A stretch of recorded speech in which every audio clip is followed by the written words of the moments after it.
ગણતરી સારું હતી અને એની અંદર 3.25 લાખથી વધુ મતે અમે જીતવી. 2 રાઉન્ડ બાકી છે. 3,10,000ની લીડ અટાણે થઈ ગઈ છે. અને બીજી વાત મહત્વની, જેટલી મને લીડ મળી છે એટલે સામે ઉમેદવારને મત પણ મને નથી મળ્યા. ને બીજી વાત કે અમરેલીના મતદારોનો ખૂબ ખૂબ આભાર માનું છું કે એક ખેડૂતના દીકરાને એને પસંદ કર્યો છે. અફવાઓ હાલતી હતી કે એક ઇંગ્લેન્ડથી ભણેલા છે અને એક અહીંયા અમરેલીમાં ભણેલા છે, તો લોકોએ જે અંગ્રેજોને કાઢ્યા હતા એમ ઇંગ્લેન્ડથી ભણેલા આવેલા હતા તેને જાકારો આપ્યો છે. બીજી વાત કે એક ખેડૂતનો દીકરાને પસંદ કર્યું છે. ત્રીજી વાત કે અમરેલીની અંદર લોકોએ મારી ઉપર આટલો વિશ્વાસ મૂક્યો છે એટલે મારી પાસે એની અપેક્ષા વધી ગઈ છે, એટલે એની અપેક્ષા મુજબ મારે આવનારા દિવસોની અંદર કામ કરવાના છે.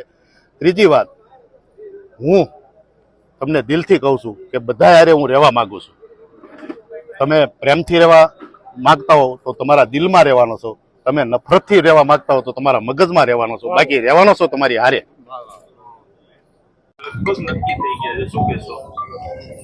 પરિણામો જે મારી અપેક્ષા હતી, અમરેલી સીટની અપેક્ષા હતી, લોકોના ઉપરની વિશ્વાસની અપેક્ષા હતી, ક્યાંક ઊણી ઉતરી છું. એના ઉપરથી હું ચોક્કસપણે કહી શકું છું કે હજી પણ લોકોએ મને તપવા માટે થોડો વધારે સમય આપ્યો છે. હજી પણ કદાચ આ વખતે આશાઓ સાથે મેદાનમાં ઉતરી હતી, પણ લોકોને સંતોષ આપવા માટે કે સંતોષકારક રાજકીય પરિસ્થિતિમાં આગળ વધવા માટે ક્યાંક ઊણી ઉતરી છું એમની પસંદગીમાં. તો આવનારા 5 વર્ષ માટે, કારણ કે એમણે 5 વર્ષની તક આપી છે કે હજી પણ તમે ઘડાવ, તો આમાં જે મનોમંથન કરવાનું છે, લોકો સુધી જવા માટે, એમનો વિશ્વાસ જીતવા માટે શું શું સંઘર્ષો કરવા પડે એના માટેના જે સમયગાળો આપ્યો છે એમાં હું ક્યાંય પાછી નહીં પડું.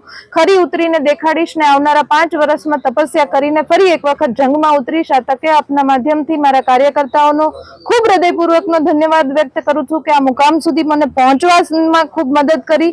સાથે સાથે સામેના ઉમેદવાર ભરતભાઈ સુતરિયાને પણ આ તકે અભિનંદન પાઠવીશ, કારણ કે ઘણા બધા એવા સમયગાળો આવ્યો હશે કે જેમાં એકબીજાની સામે ચળભળ થઈ હશે, ક્યાંક બોલવાનું થયું હશે, પણ આજે ચૂંટણીની પ્રક્રિયા જ્યારે પૂર્ણ થાય છે ત્યારે એમને હું અભિનંદન સાથે કહેવા પણ માંગીશ કે અમરેલીની જનતા જે વિકાસ ઝંખી રહી છે, અમરેલીના જે વર્ષોથી વંચિત સમસ્યાઓ છે એને વાચા આપવામાં ભરતભાઈ તમે પણ ક્યાંય ઉણા નહીં ઉતરો અને અમે પણ કાલથી લોકોની સેવામાં જોડાઈ જશું એવું આપના માધ્યમથી કહેવા માંગીશ. હવે એનું મનોમંથન તો હજી જસ્ટ પરિણામ આવ્યું છે. હું તો લગભગ મારું ફોર્મ ભર્યું ત્યારથી કહેતી આવી છું કે અમરેલીની જનતા ઉપર મને પૂરો વિશ્વાસ છે. ગુજરાતમાં 26માંથી 26ના સપના ઉપર બ્રેક ક્યાંયથી લાગવાની શરૂઆત થશે તો અમરેલીથી થશે.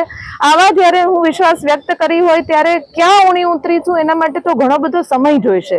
એટલે થોડા આવનારા સમયમાં લોકોની પાસે, લોકોની વચ્ચે જઈને ક્યાં હું ઊણી ઉતરી છું, ક્યાં કચાશ રહી છે, ક્યાં મારે સુધારવાની જરૂર છે, એ ચોક્કસ આવનારા સમયમાં આપના સાથે સંવાદ કરતી રહીશ. અમારી તમામ માહિતીથી અપડેટ રહેવા માટે જોડાયેલા રહો કેડી ન્યૂઝ સાથે.